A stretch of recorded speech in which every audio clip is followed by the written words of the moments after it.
If you collect from McFarlane, you know a lot of figures can be inconsistent, especially the female figures. Even though Ice hasn't been a completely sought-after figure, this is what you should know before adding Ice to your collection.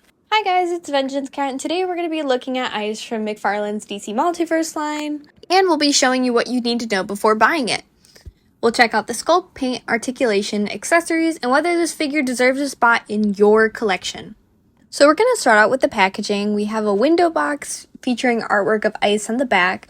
So McFarlane isn't really known for their packaging. For inbox collectors though, McFarlane does provide a clean kept design that will match the rest of the DC Multiverse series.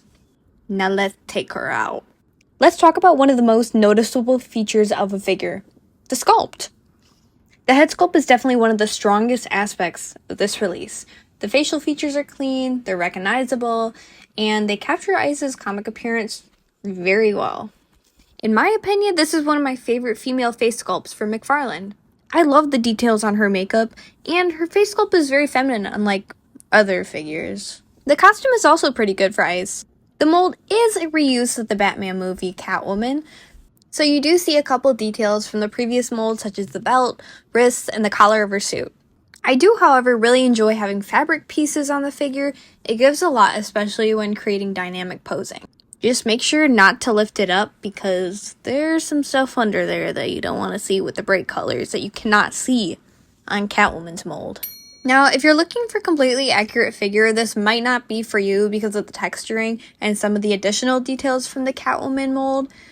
But I do believe the additional details from the previous mold add a little something to what could have been just a completely smooth bodysuit. Overall, there's a few minor specs, but if you're not like super close up to it, you're not going to see them.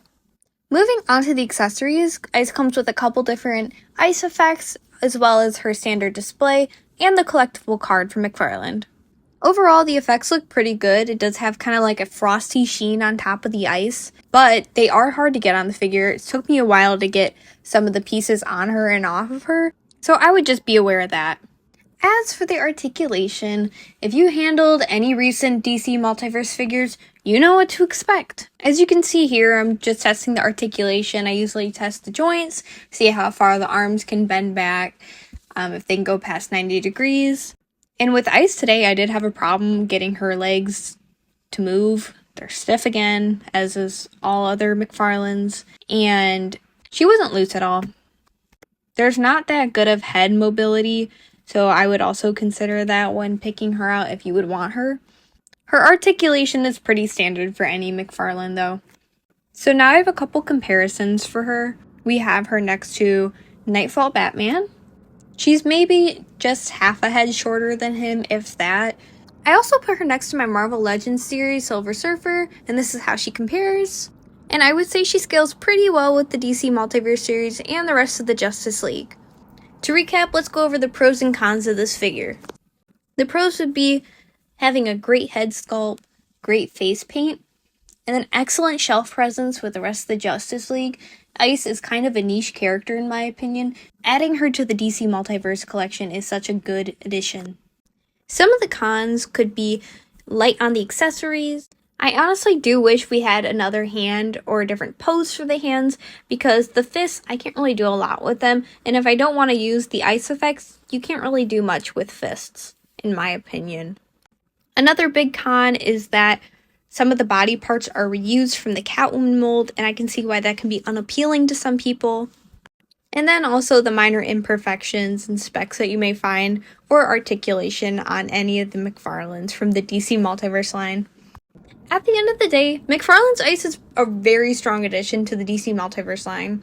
It's not the most accessory-packed release, but, you know, it's not completely redefining the line.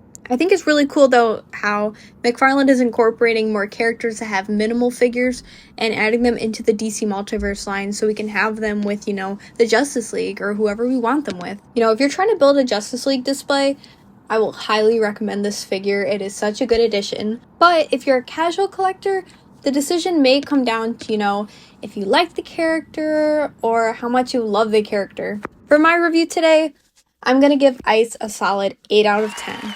I much prefer her to Zatanna or Power Girl or some of the other female figures from McFarlane. And I just love her as a character, so she gets those extra kudos. But what do you think? You know, do you think Ice is a must-have, or are you passing on the release? Let me know in the comments below, and if you enjoyed the review, don't forget to like the video. I'll see you guys next time.